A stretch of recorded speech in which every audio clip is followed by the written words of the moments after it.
remote sensing? Remote sensing is if I can sit in this room and if I know what's happening in the other room, that's remote sensing, right? There are various ways to know it.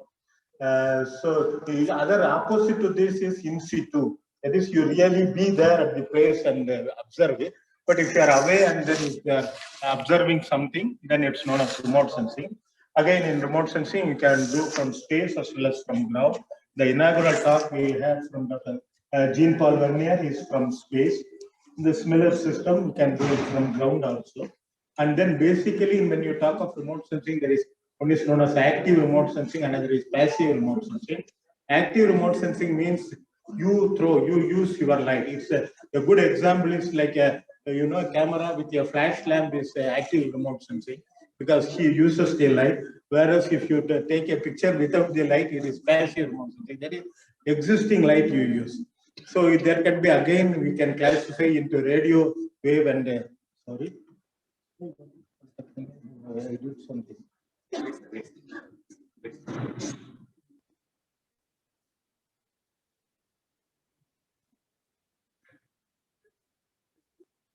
So basically, we can use electromagnetic radiation for remote sensing. It can be either in the radio wave side or in the optical side. So if it is in the optical side, yeah, we say it's optics, or it can be radio. And in fact, there are both are possible, active and passive. You know that Earth itself is emitting terrestrial in the infrared radiation. There are microwave radiation. So you can use either the passive radiation itself emitting from the clouds or from here, or we can use ourselves the source like either laser or light, and then you illuminate it and then get the reflected or scattered light back and you can use it. So coming to LiDAR, it is for all it's remote sensing from space as well as from ground, can be active, and it is optics.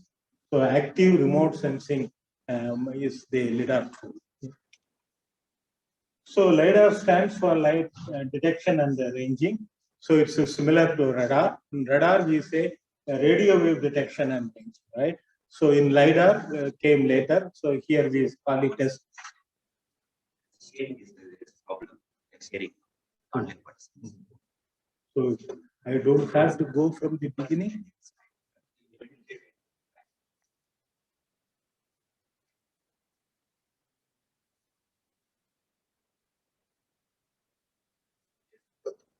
So LiDAR stands for light detection and ranging. It's similar to radar. In radar, we use the radio wave, whereas here we use the light, basically a laser. So it stands for light. Okay. In fact, this has a history. How in the earlier time, particularly during World War time, this kind of searchlights were used to track the enemy aircraft. You know, the radar, when you operate, there is a shadow region. You cannot come down to a lower altitude. No, it has a limitation. So the enemy aircraft always used to escape the radar detection and they will come low and it for bombing purposes. So the powerful searchlights are used to really track these aircrafts. That's how the searchlight first came. And then once the war was over, there are this kind of many. It's not only this one example, there are several things which were innovated during the World War time. So they were available. And so you see that the white light going. No, it's not me. Sorry. So you see here, there is a white light. The fact that we can see the white light means the scattering is taking place. Yeah. So automatically the idea came, how about we study it and you yourself can visualize if there is a fog or if there is a lot of dust, you see the scattering will be, this one will be more bright. Yeah, if there is very clean air, this may not be even visible. So this is the first idea came. So this light, when it is going, more than it is where it is hitting from the side angle also, where the atmosphere is scattering. So I can infer something about the atmosphere by studying this light. So that is how the Lidar idea came. So when the laser was invented in around 1962, so problem with, of course, searchlight is that it has all wavelengths, it's very broad. So when the laser came, it is very handy tool. It's monochromatic, highly collimated and So immediately the idea, so the earlier lidar concept was like this, that is known as the bistatic lidar, that is you have the laser separately, receiver separately, and then you illuminate the sky, so similar to the searchlight, and then you see it using a receiver. Now you see this height is determined by these two cross section. Either you can move the laser beam up and down, or you move the scanning, or you can both. But only issue is that the scattering volume will change. As you can see, the field of view as well as the divergence of the laser. That is so the volume we are seeing in the atmosphere is kind of a cube, but it can go up and down, and the shape can change, the scattering angle can change. So there are a lot of issues with that, but still people were using it to some extent. Up to lower altitudes, they were fine. But when the pulsed lasers were invented, that was the next step. Then it is very easy. You send directly the laser pulse vertically and also use the telescope vertically. Here, what we are doing is you send the laser in pulses, and literally you see the pulse moving into the atmosphere by the telescope. That means we need the fast electronic. We are actually working with the speed of light. So as this light goes, you continuously scan it. So when the light is very close to your telescope, you get more light. As it goes, it ultimately it goes and it becomes very faint. That is the upper limit. So we can see as far as means how much the intensity of the light and how powerful your telescope is. So, and then there is another configuration is that you use the same telescope. Here, this I will tell you a little later. This is a kind of Newtonian arrangement. The same reflector which is used to collect the light can be also used to reflect the light. This is very compact. So here the advantage is that you can see any angle. So you don't have to control the laser separately and telescope separately. Always you end up making error. Even within a 1 minute arc degree, if you make an error, so you will be looking one side and the laser will be going other side. Here it is put it in a compact. So this is very ideal if you are taking it on an aircraft or in a moving platform and all. So many of the micropulse lidars and all are based on this concept. So what exactly we are doing? As I said that you will send the laser beam, that is the transmitter. And now let us consider a particular altitude, say Z. So what happens? The intensity which leads the laser, let us call it the power P0. As the power P reaches a particular distance, there is a transmission loss. Let us put it in a simple way. Okay. So obviously you cannot expect the same P0 here. It is a T. T can take a value anywhere between 0 to 1. A good transmitting atmosphere means 0.9. Very turbid atmosphere means maybe 0.1 or 0.2. Or in other words, maybe 90%, 80% of the light is now observed. Of course, it still keep going. So what is happening? Two things are happening. One is, of course, the scattering of light. Another is if the wavelength is absorbed by any of the constituents, there will be loss due to absorption also. So when you carefully select wavelength which avoids absorption, then we can only study the scattering. So the loss is only due to scattering. But what does it mean? Scattering is light is scattered in all directions. So now if you have a receiver, there is a telescope, and if we can catch some of the light which is back scattered towards us, so we are inferring something about that scattering volume. So again, two things are involved. How much it will scatter back depends on this beta, which is known as the backscattering volume, backscattering coefficient, which we can calculate theoretically. I will tell you, that's what we are going to infer about. And then, so now P0, T has reached P0T. Now it is a small portion of that is being backscattered. And again, it has to travel through the same distance. So another T. So that is why P0, T square into beta. What is this A by Z square? A by Z square is basically the solid angle or steradian. So you have a kind of mirror and you look at somewhere. So what is the solid angle which it is suspended at a point by this surface? So if it is big, it will more solid angle. If it is small, less. Similarly, for the same area, more height means you can think of a cone, right? The cone will become taller and taller. So that's why it is inversely proportional to Z square and directly proportional to the area. So the amount of light which you are going to collect from the telescope depends on the area divided by, of course, the height. The height is ultimately going to limit. So two things are important. One, the power of the laser to cover more height. Another is the sensitivity of your telescope. Bigger mirror, and of course, shorter, always you get more intensity as you go up with it. Right. So there are various processes happening in the atmosphere, as the light leaves, enters into the atmosphere. So some of them I have listed down. So first is the Rayleigh scattering. Here, the cross sections are here.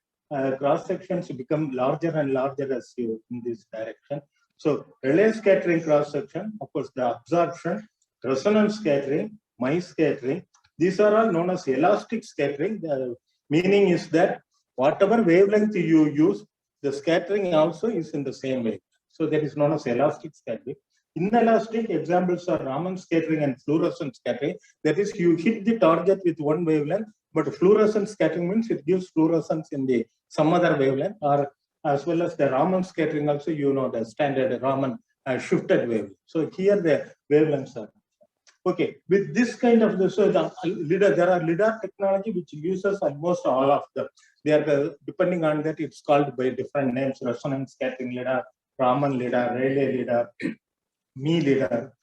So what are all the things we can study, starting from, of course, ozone, aerosols. I could have written aerosols here also. Yes, now it's a topic. Aerosol, cirrus cloud, polar stratospheric clouds, ozone, temperature, air density. This is resonance scattering. Of course, temperature we can derive. I will give some examples as we proceed. With the inelastic scattering, this is a typical example of Raman scattering. So you study nitrogen, and from there you can determine the temperature, OH, water vapor. Ozone also we can study. That is ozone, of course, during absorption. Fluorescence and Raman scattering are used for these inelastic examples. Now, let me briefly tell, because there is always a confusion with these two types of scattering. So it's only the question of the ratio of the scatterer versus wavelength that define what is Rayleigh scattering, what is Mie scattering. So in Rayleigh scattering, the wavelength is much bigger than the scattering of the size of the scatterer. So you know that in 1900 or something around 1895, the question was asked why the sky is blue, and so Lord Rayleigh was the first man to give the answer. He said that if there is a visible radiation and if it hits the air molecule, the visible radiation wavelength is always bigger than the size of the molecule. So this is what I have shown like that. So this radiation passes through, hits the air molecule, and what happens is that it polarizes it. So there is a positive that you can see that this wave is just moving. So sometimes it is positive, sometimes it is negative. Yeah. So actually it induces a dipole, and the dipole start oscillating. So as the radiation, so a small portion of the energy is utilized by the molecule to make a dipole, and the dipole oscillates, and the field which radiates around is known as the dipole field, which is basically is the scattering we call. And the remaining radiation will start traveling. So air molecule size is much smaller than wavelength. But if you take a bigger one, like aerosol, dust particles, so the wavelength is much bigger, the size is much bigger. So it has same wavelength, it can accommodate even one wavelength or two wavelengths, depending on the size of the particle. Here, if you see, there is a positive charge, there is a negative, there is positive. So there are also dipoles are there, but there are different dipoles it can induce. Yeah, because the size is big, it can accommodate more than one wavelength. So there are different dipoles. So what we ultimately see outside is that each dipole is radiating, but the ultimate is sum of all dipoles. So they interfere with each other. So actually what we are seeing is the interference patterns of the dipoles, the number of dipoles created within that molecule. That is what is mathematician Gaston Mie has shown in 1908. So he said that the scattering is general. So we call it Rayleigh scattering only when this condition is satisfied. That is, the scatterer is smaller than the wavelength. Otherwise, scattering process is same. Depending on if the wavelength is much bigger, you are only end up with a dipole. If the wavelength is small, so in fact, we can do the other way also. We can. This is big or small depends on, it's a relative term, right? So the same air molecule, if you are thinking of an X-ray, it could be much smaller. So he defined the parameter known as size parameter 2 pi r by lambda, and he called it alpha. So the size parameter matter, not whether particle is small, wavelength. So he generalized the scattering theory. So we can say that Rayleigh scattering is a special case of Mie scattering. But only thing, you don't have to do all detailed calculation. We do not know if you know. Already we know we have the particle is small. We can as well do with Rayleigh scattering.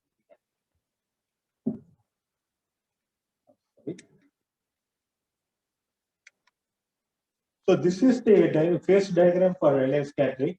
It's not coming out very good here, but leave it. But in a simple term, it's a dipole, and it's a dipole field. Those who already know it, you understand the diagram. They are polarized, they are parallel and perpendicular to the board, etc.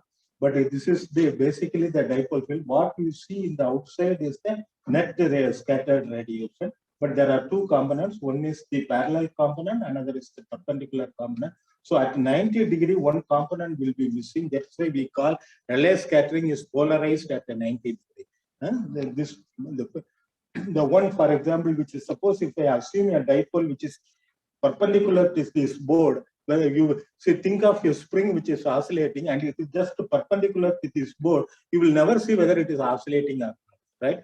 Because it is oscillating vertical to you. Whereas if you are seeing from here, you will see the oscillator. So if you are looking at dipole and you go around it, when you see here, you see the full oscillation, it will start reducing. When you see from here, it will really oscillating towards you, and you will only see the ring, and you cannot say that it is oscillating. So one side it is zero. So in fact, this can be verified if you go to a hilltop or somewhere in a clean atmosphere and there is no aerosol scattering, only a perfect blue sky. You just carry a polarizer with you, linear polarizer, and just look there up and try to rotate it. And at 90 degree, you do not know which is 90 degrees, so you keep on rotating. At one angle, you will see it will be dark. The sky will be dark because they are all one polarized at one angle, and you are holding your polarizer at the other angle. Nothing will pass through. This is the simple example of Rayleigh scattering. But what we are interested is this diagram. See, now in our lidar, the light is going up, it is scattering. So still one, as I said, that is known as scattering cross section. Cross section is the small portion of radiation is being scattered, it's going up. But what we are interested in is how much radiation is back scattered. So that is the ratio of the net radiation being scattered vis-a-vis the radiation scattered at the back 190 degree. So this is known as, so in fact, you need not to solve all the lidar equation and all. As a student, you can use, this is proposed by Nicolette, it's just a parameter. So these are all the constant, you put the lambda in micrometer and you can calculate what is the net scattering cross section. This is the phase function P cos theta. It's actually 1 plus cos square theta is the Rayleigh scattering function. And if you take it, it will come to 8.53 stereo.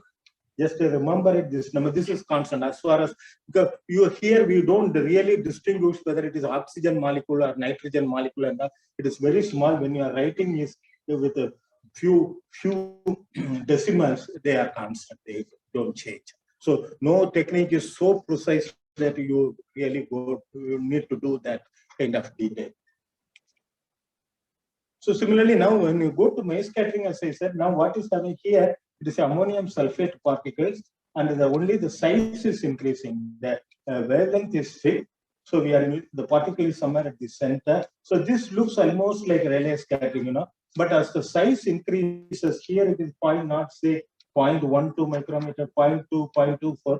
Slowly you see the bulging. More and more radiation will be scattered in the forward direction. This is we can do. Experimentally we can show, and theoretically also we can show. With the particle size increasing, more and more radiations are scattered in the forward direction.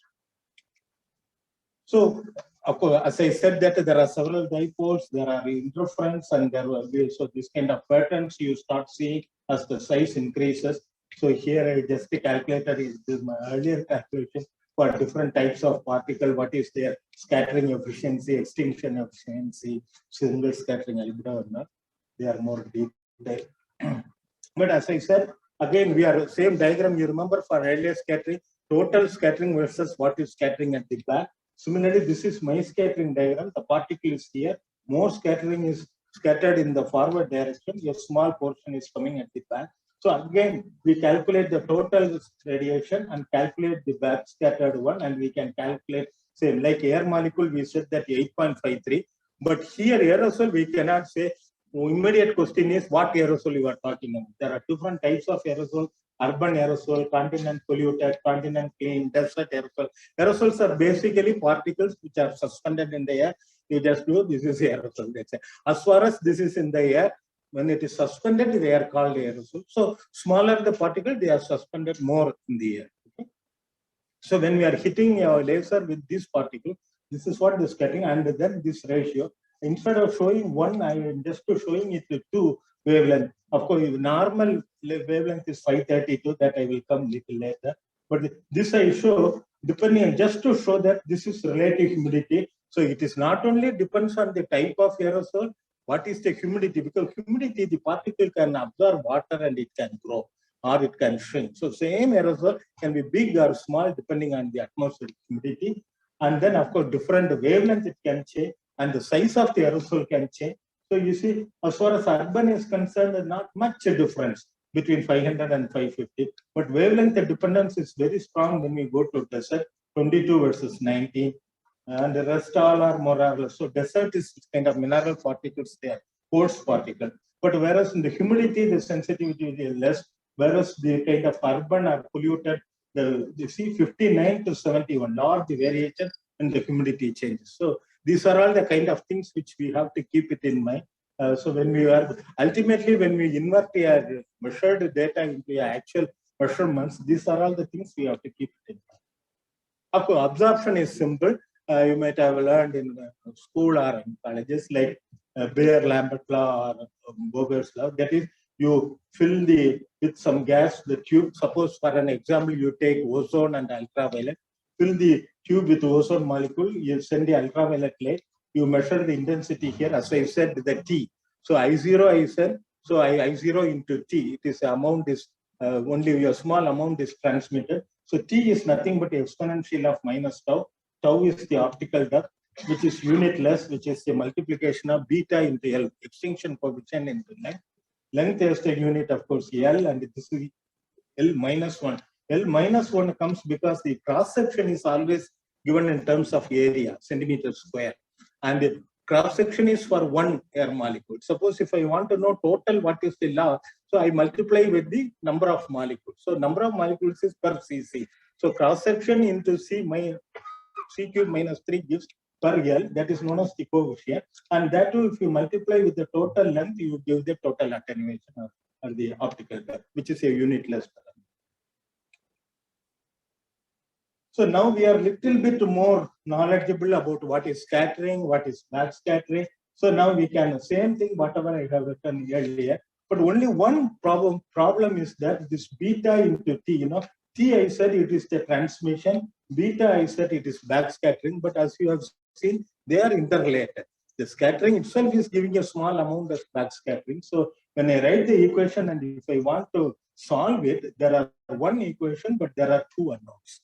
So that is the kind of the challenge in the first when we started the Lidar, how to do it. So then there are, that is why this Lidar ratio is talked about. In the earlier inaugural talk also probably we might have seen it. When the Calypso goes to over a different region, so they have to put the proper Lidar ratio. So based on the depolarization ratio, the data, it will decide where we are, what type of aerosols, and depending on that, the scattering ratio has to be. Here we are actually expanding the same thing. T here, transmission T square exponential into 2, the integral of coefficient, the range. So there are various things because lack of time, because anybody is interested, you can always contact me. I can tell. But this is the basic Lidar equation. And once you introduce this Lidar ratio, we are in a position to derive the whatever the derivatives we can know, whether it is aerosols or there are different, that I will exact example I will tell us. Now this is something basic about the scattering and the theory involved and the difficulties involved. But now we will go to some technical aspects of LiDAR. As I said, in LiDAR, we have a laser, we have a telescope, we have a photomultiplier, counter, and signal and noises. When it comes to laser, normally Nd:YAG laser is the most preferred one. There is a Excimer laser, and the advantage of Nd:YAG is that the primary wavelength is 1064, but there is known as one frequency doubling option is there. So if you do frequency doubling means wavelength half. So from that 1064, we can derive the 532 nanometer. 532 nanometer is good for atmospheric probing because it is not absorbed. It's only mainly scattering. And the second thing we should know, what is so great? Yeah, in fact, this is also a kind of laser, So of course, no danger. But what happens? This pulsed laser more dangerous in the sense more powerful is that suppose you take a 20-watt laser. 20-watt laser is any kind of LED lamp which you see in your home, but you store the energy and send it in a very short time interval. What example I have shown is that that is known as the pulse duration of the laser. Here, the pulse duration of 10 nanoseconds, suppose. So this is a 20-watt continuous power. If I am not doing any pulse, it will be just a 20-watt, just a light. But if I store it and then allow it in just a short time, that is what here, 10 nanoseconds. So what happens is all the energy comes in, so it becomes megawatt, 200 megawatt. Of course, we can have different pulse, or 10 pulse or 20 pulse, the energy will be divided. So this is the idea. So then this has now become extremely powerful. In fact, we can put a hole through here. We can even cut the plane. So that is known as that is the advantage of pulsed laser. You store the energy and send it in pulses. In fact, the pulses have come so far. For example, even 10 hertz. For our eye, we cannot. We will not see even the flicker. Maybe just some sharp eye fellow can see a flicker, but it will look like almost a continuous wave because in one second there are 10 or 20 pulses.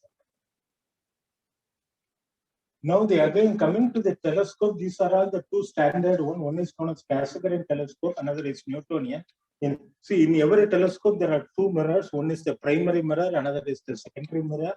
So this is basically to fold it, so to make it compact. So here this is a secondary mirror. In this configuration, you put a hole in the primary mirror and take the output through the hole at the bottom. So here the light is falling from the top and we are sensing it at the back. In the Newtonian telescope, you put the mirror at a 45 degree, take it out, and here we can mount it. Both have its own advantages and this one advantages. As you can see it, and it will become more clear as we progress. Photomultiplier you might have here. This is a high sensitive device. If your light is very, very faint, you can measure photomultiplier. As the name suggests, it multiplies the photon. How it multiplies? There is a photocathode there. When the light falls on it, some photoelectrons are emitted.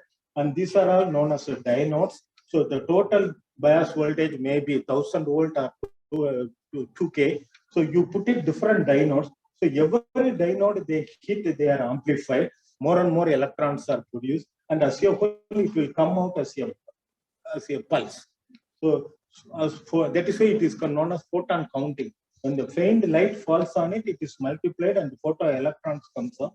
And there are different types of photomultipliers are there. We can select such that which has the maximum sensitivity in the wavelength which we are using. In our example, 532 nanometers. So these are all the gallium arsenide. There are different types of photocathode materials are available.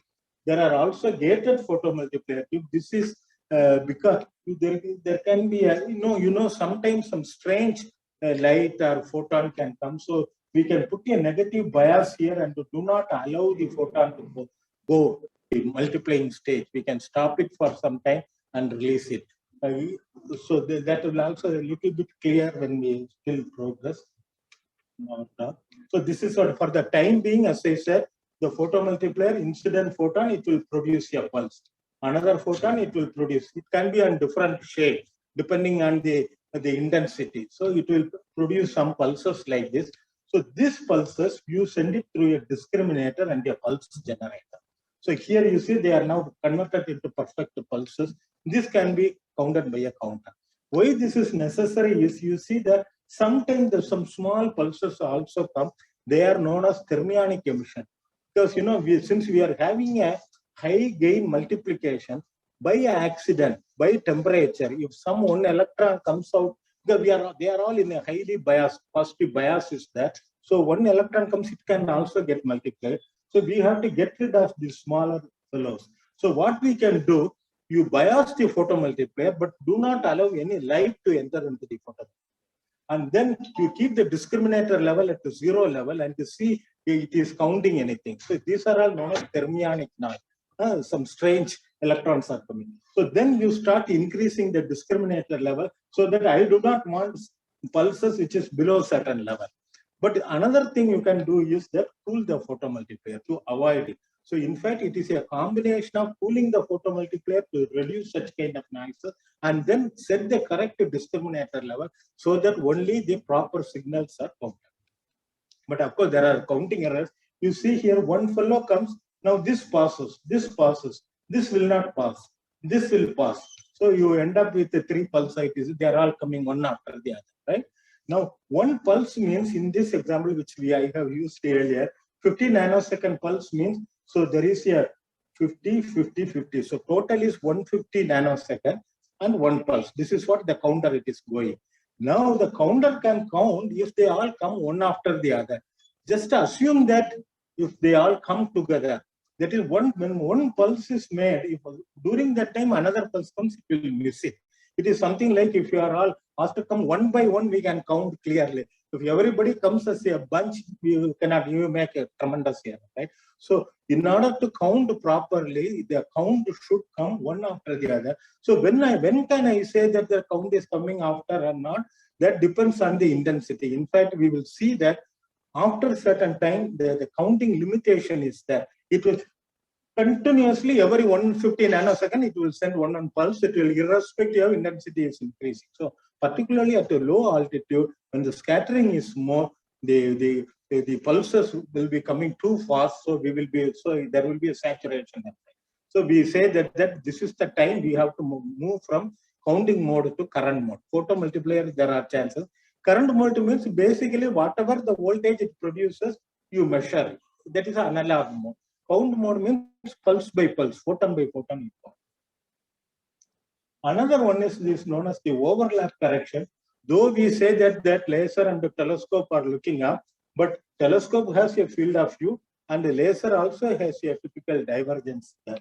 So for example, in our case, the example I have shown, laser beam divergence is 0.3 milliradian. This is actually the divergence of the laser we have used earlier. Telescope is 6 milliradian. So if you are keeping close one after the side, like I have shown before, the transmitter and the telescope, they will overlap after certain altitude only. After this height only, you see here only the complete, it is accommodated within the field of view. After that, the laser is always within the field of view. Because this the divergence is larger than this divergence. After that, this laser can never escape from the field of view. But it will take certain time to reach this altitude. Now, what it determines? It determines, of course, the field of view of the telescope, divergence of the laser, and the distance between the two. This is actually being used to avoid the high intensity signal. As I was telling, the photomultiplier, if you send a very powerful signal, even the photomultiplier itself can get destroyed. So you keep the distance between the two if you want to avoid the low altitude. But if you want to measure the low altitude, that is what your interest, you can even go for the coaxial one, but accordingly, you make the laser less powerful. This is what I am talking about, the what altitude. Normally, when a laser, what is the height which it can measure? It depends on the optical noise. What is the optical noise? If you now go out and see the sky, for example, it is now overcast and cloudy, but you can see, right? The cloud has certain intensity. Now you keep on looking at it. By the evening, it will become dark, and ultimately it will become perfect dark. You start seeing the stars, right? So what does it mean? The background intensity is slowly decreasing. And when I have a photomultiplier looking up, whatever the laser you are sending, that is our signal. Signal plus noise is this background noise. So question is, who is powerful? If my laser is more powerful than the background noise, I can see it. But when a laser travels and from particular altitude, both the scattered intensity and the sky intensity become the same. I say my signal is equivalent to the background. So that is the limiting factor. So same laser, this was earlier in TRL antibiotic. You see here when you daytime, when you operate it, this is as a bin number means you back scattered, you put it in different bin. Bin means buckets. So you are basically digitizing the signal as a function of altitude in different altitude. So here you see at somewhere in 200, but not even bin, it becomes constant. That is my intensity, the backscattered intensity is comparable to the sky radiation, background radiation. But at the same lidar, at night time, you see, I can see it still lower end because my sky is dark. So that is why the perfect night should be a moonless day or a Amavasya, you call, yeah, right? So, and then away from the city, and again, if you are in the top of a hill, like the PRS, Mount Abu, Lidar, and even Gadanki to some extent, because it's away from the city sources. So the sky should be dark enough so that you can probe high enough. Now I am coming to the just a few examples I will tell. This is the stratospheric aerosol measurement. This I am attached to it because this was my first lidar, so I will start with that very briefly. Then micropulse lidar for fog, airborne lidar, relay lidar, resonance lidar. I selected these lidars just to impress you, except for the one. See, this one is at low altitude, slightly higher, and relay lidar can go all the way up to even 80, 90, up to 100 kilometers. Resonance definitely it hits the mesosphere 82. So 80 to 100 kilometers. So with that, we have covered almost the entire range. But there are other lidar like Raman lidar, Doppler lidar. There is a talk by our Russian colleague on Raman lidar in the afternoon, I think. There is a Doppler lidar and a dial lidar. Dr. Raghunath will be talking. And spaceborne lidar we just heard. So I dropped all this, but just very quickly we will see some example. And see, the NTR lidar was built in 1992, something like 30 years ago, with some 40 centimeter telescope. And in fact, this is the country's first backscatter, NTR backscatter lidar. And at that time, luckily, we had a eruption, Mount Pinatubo erupted in Philippines. See, when there is an explosive volcano, there are volcanoes even now, but explosive volcanoes can put large amount of material directly injected into the stratosphere. Stratosphere means something around 17, 18 kilometers. So large amount of it. So along with ash and stream, lot of sulfur dioxide goes. This is Pinatubo in Philippines. So sometime in June 1991. That was the time we are building our lidar. The interesting story is that so we were unaware of this eruption.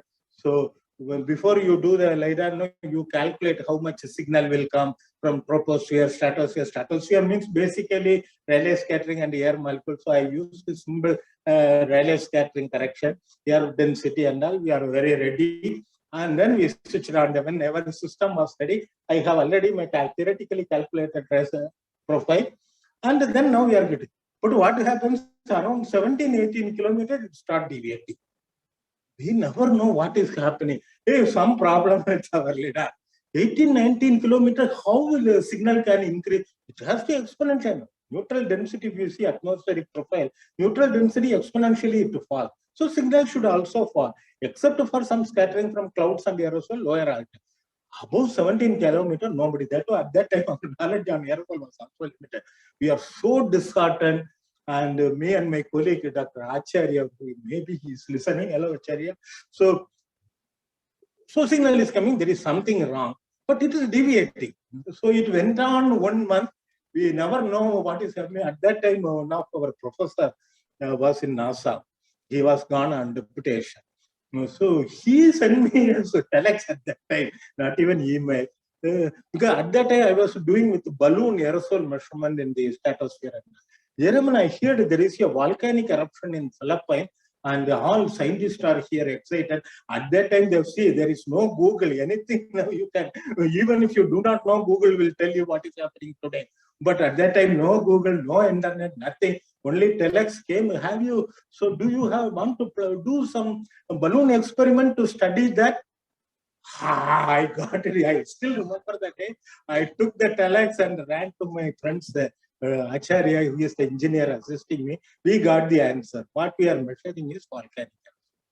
Then that's it. What is deviating and all, I will show some result. See, just to put you a symbol, sulfur dioxide enters, it reacts, HSSO3, and then ultimately it dissolves in available water vapor to give sulfuric acid droplet. Sulfuric acid droplet is converted ultimately into sulfate. So stratospheric aerosols are sulfuric acid droplet and the sulfate aerosol. And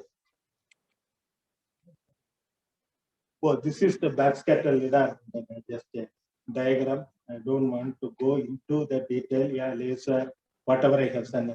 Yeah, reflector going up, classical and telescope and all that. I am looking for one.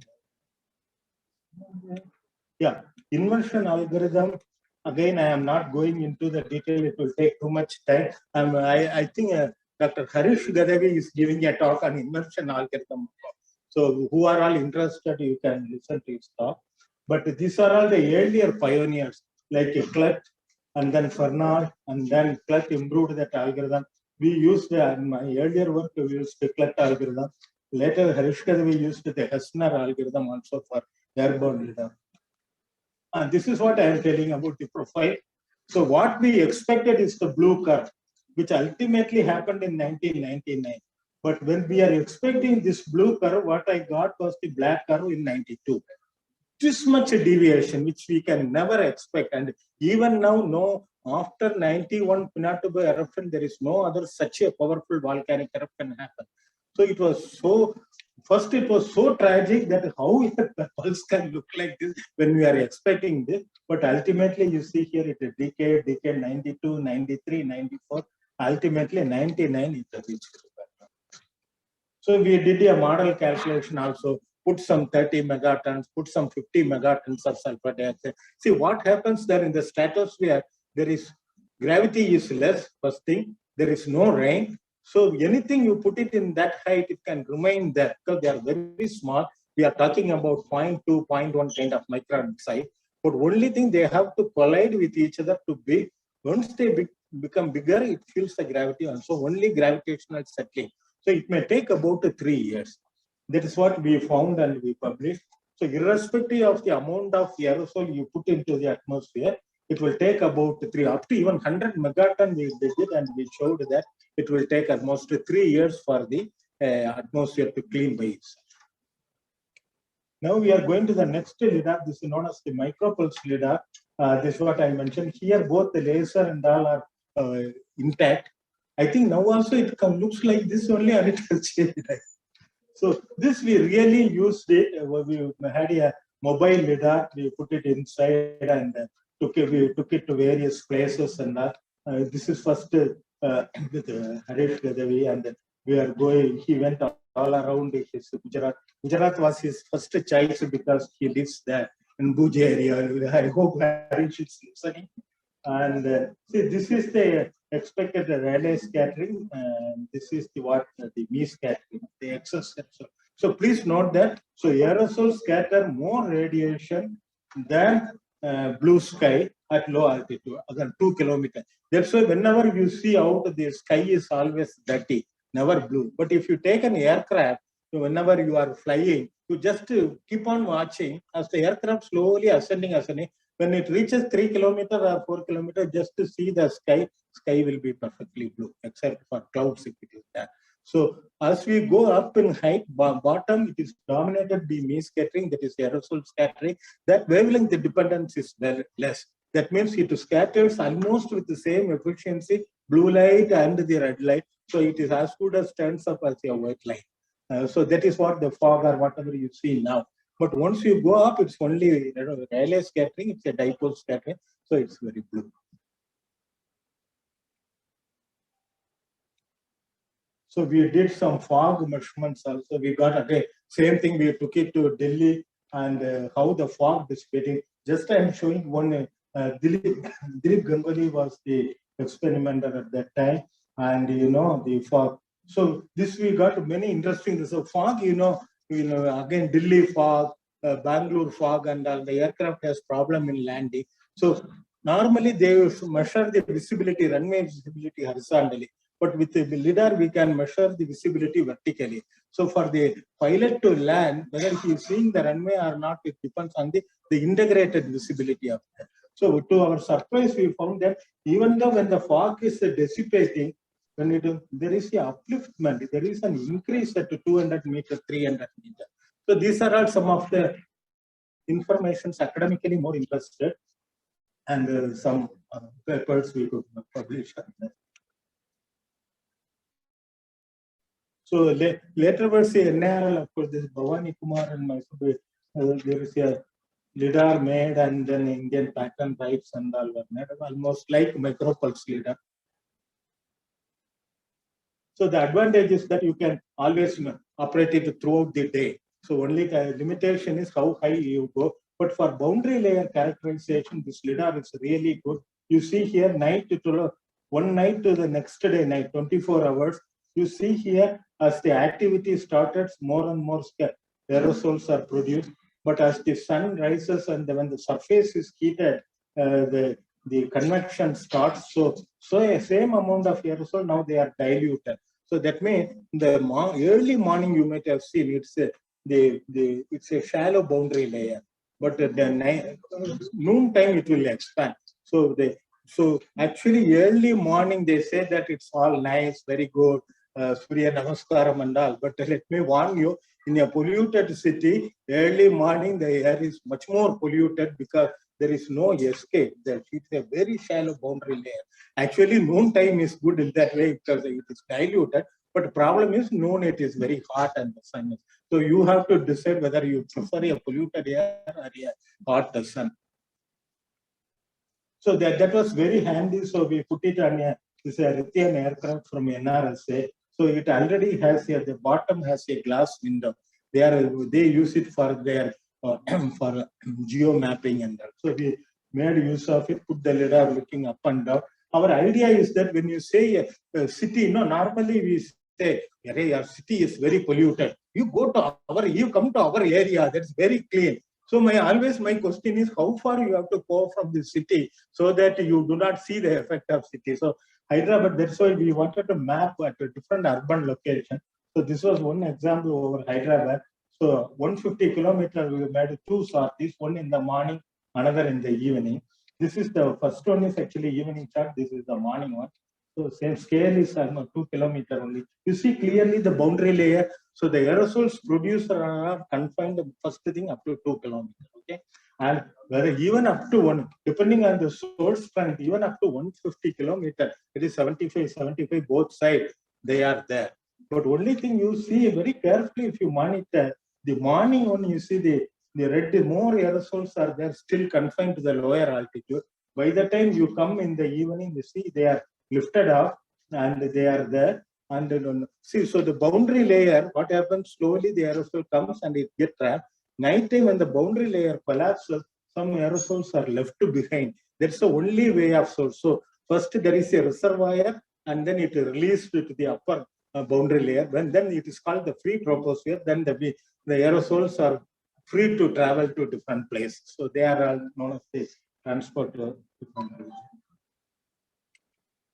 Now, there was a question about the shipborne lidar. Of course, earlier we were doing a lot of ship experiment also to characterize lidar. So we thought that we will take our vehicle simply over the ship and we will park it. Then only we realized that the air is so corrosive. If you are in the ship for 1 month, you will see. I'm sure by the time in the vehicle, we cannot bring it back. All the tire and the axle and all will be gone because it is so corroded air. This sea salt, it will just go and stick with the iron bottom, and then the salt is already hygroscopic, so it will simply eat away your hand. So then only we realized this kind of containers. Now it is available. Morning I was talking to Professor Vijay. Now micropulse lidar comes with the container. That is an ideal choice for ship cruise experiment.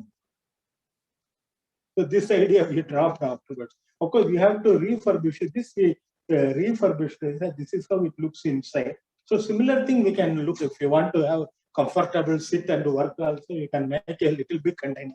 This container, it is all handy. in the ship, when you go to the port, it's very easy because they have standard hooks to lift this and keep it in the ship. So that will be a one good choice. So this is so first we started with Aerosol Lidar and then my Lidar, then shifted to Mount Abu because we wanted to go to higher heights, neutral density. Now Dr. Shom Kumar is taking care of it, and a lot of results are coming. I'm not going into the detail. I learned that Shom Kumar will be giving a talk tomorrow. He can cover it.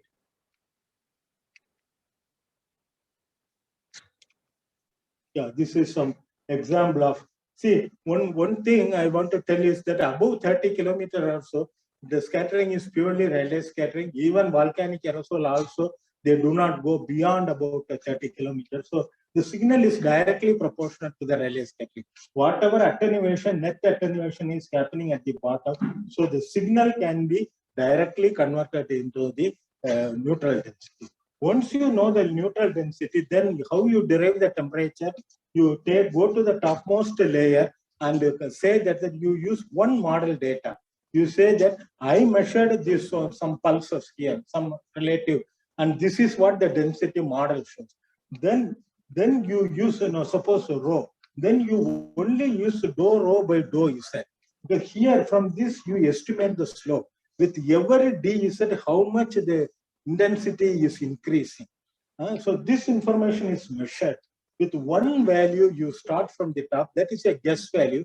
But top, adding that to do that different, and then start building it. This is known as the onion peeling are coming from the top. So there will be some error at the top, but within very fast it will converge it. You see here perfect. This itself is shown. This is the example of Gadanki data. This is Mount Abu data. This is the temperature, and I am not plotting it. If you look at the model profile, there are Syrah model, ERA model, and all, but there is always a difference between model. Is if you do not know anything, yes, that's a good thing, but measurements are different. So now, as we are discussing in the morning, artificial intelligence, our world is going towards that with more and more data. So question is, are we capable of producing reliable data and accurate data? Because these are all going to be extremely important in the course of time. As I was telling in the morning inauguration, things are changing, atmosphere is changing, the atmosphere behavior is changing. So ultimately, computer will tell how it is going to predict. It needs accurate data, and then only we can inform our policy makers. You put more tax on petrol or whatever it is, or more for solar energy, but they need actual information. Where are we going? How things are changing. Then, of course, resonance scattering is that you hit the resonance scattering like sodium, lithium, ion. This is when meteorites enter from above. For that matter, any space debris. Okay, when ultimately when they enter into the earth, you might have studied it. So suddenly it will see the jerk of the atmosphere, the frictional heat. The frictional heat will be, and the velocity will be so long it can burn. So that is the scavenging area. That is 80 to 100 kilometers. Whichever is coming with a fast velocity, they are simply burned. Unless otherwise it is too big a volume, then they can come and hit. Otherwise, the smaller volumes are all burned. In that process, there are many like sodium, lithium, ion, and all our atoms are there. Suppose if you want to monitor them, how much they are, and even after there is some meteorite falls and that. So resonance scattering is the best. For example, sodium laser 589 nanometer is used to hit it. So resonance scattering cross section is orders of magnitude that higher than the Rayleigh scattering. Okay, so I think I have an example. This is typical. Only difference is that NDR will give only the 532 or 1064. But if I want 589 or lithium, another wavelength. So I have to have that. So use a dye laser in between. So this will be the pumping laser, and this will give this dye will give the exact whatever the color you are looking for.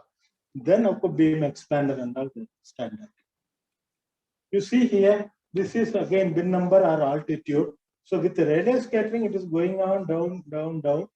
But when it hits the sodium layer, you see, since the cross section is almost 2 to 3 orders of magnitude, suddenly you will see the increase in the intensity. So that you can convert it into a number. This is sodium ion concentration, earlier work by Kumar using the sodium lidar.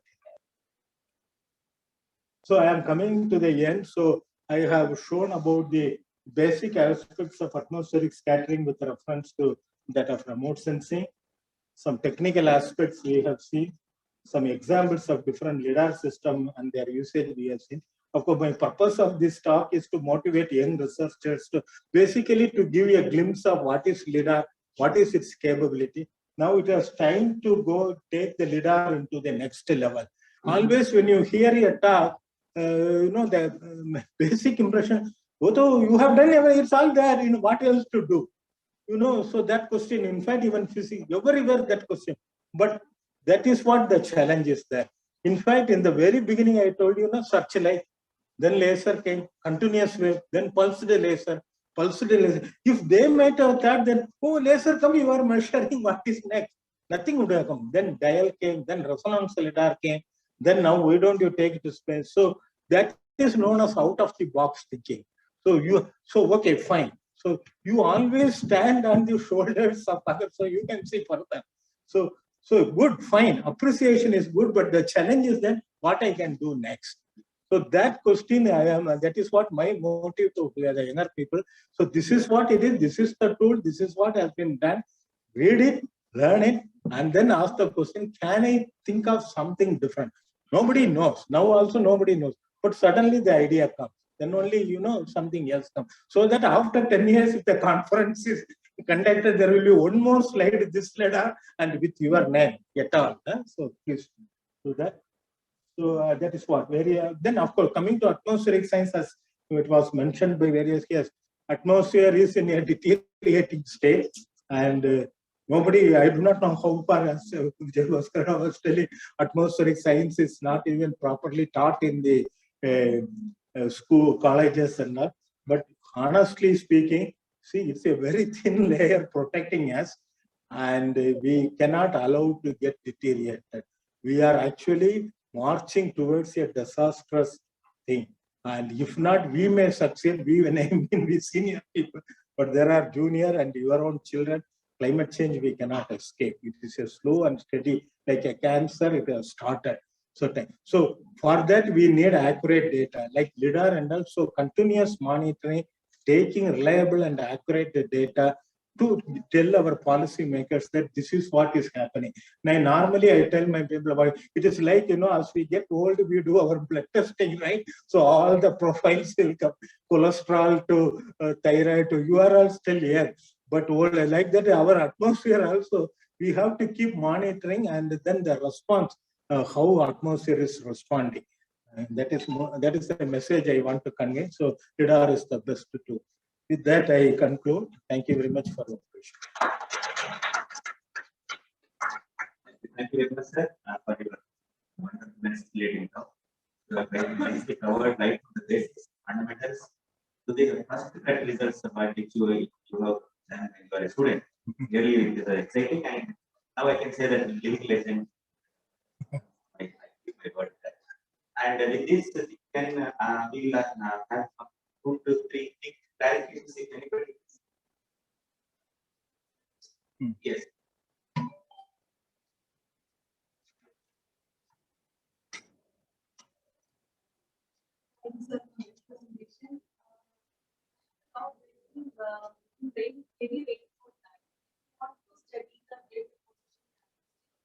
In which type of Lidar and how that data is and what are the and one more thing, the deforestation ratio. That ratio, like the ice crystal, seesaw is varying for different regions. People are taking different ratios. So how will we fix that the ratio may reach the data? So your question have two parts. First is you are talking about the scavenging. I think when in a heavy rain, using Lidar for scavenging studies is a challenge. You will be mixed with all kind of data and noise. So normally scavenging studies are done by collecting rainwater sample. So before that, of course, one thing we have done before also, before rain, yes, because it's very difficult to open the Lidar. For top looking Lidar, your telescope will collect all the rainwater, right? So we tried it through the window in an angle, and But yes, for scavenging studies, I will always advise that once you know the cloud top and all and the rain, so take it in a, we have done some nice papers that is, you take it at every 10 minutes. You need, so all heavy things will first wash. So cloud in cloud scavenging, so water trapped within the cloud, and then when the rain falls, it will clean the atmosphere below. So like that, and then ultimately your rainwater will become better and better. So you can do chemical analysis, you can do the pH analysis also, because the mineral dust and the, basically they are all nitrate and sulfate aerosol. So neutralization will take place, but the pH value will shift as you go towards the later rain. So the rainwater become more clearer as you go later, and then you can study the what is the amount. And then for raindrop distribution, there is a known as a, what is it called, a disrometer. So that gives the raindrop distribution. Again, you can yourself visualize big particle falling or small droplet falling, which is like, even sweeping the floor, whether you use the big stick one or the soft one, depending on how much efficiently you can move the particle. So smaller droplet, but a large number of smaller droplet has a bit bigger extent. It is not just the amount of water, but the droplet size also matters. So that's a separate thing. But then your depolarization ratio is a tricky. As far as the air molecule only, I was telling you can try to ignore, because nitrogen or oxygen or something, while we are calculating and the radius scattering cross section, depolarization ratio, though they are different for atoms to atom, they can molecule, you can ignore it. But you cannot ignore it for ice crystals. And basically, two things are there. Polarization, of course, more spherical it is, both the cross polarization ratio will be same. So what we are talking about is that depending on the linear the horizontal or vertical polarization. Of course, we can study it like the earlier measurement. Jean Paul has shown in the Calypso, also they measure the depolarization ratio. So that gives about the shape of the particle, also volume and the shape.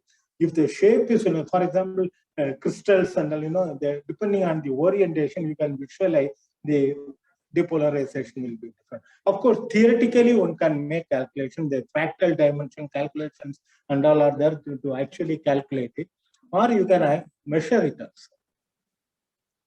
Some of the measurements are aircraft measurements are all there. So basically, you illuminate it and measure the depolarization ratio. The scattered light, you use your polarizer to linearly polarize to one horizontal, one perpendicular, and measure the intensity. Any quick clarification from online participants? Online participants, any quick clarifications are required? If not, thank you, sir. Thank you very much again for your nice talk. And thank you, sir. Thank you. You know, the next speaker is from China, China. I see that he's facing some technical problems coming in our Zoom. So I think if the problem continues, we are asking him to send a recorded version. So we'll take care at the after. So here we'll break for lunch and we will assemble at 1:45 sharp here. So please participants to reassemble at 1:45 sharp.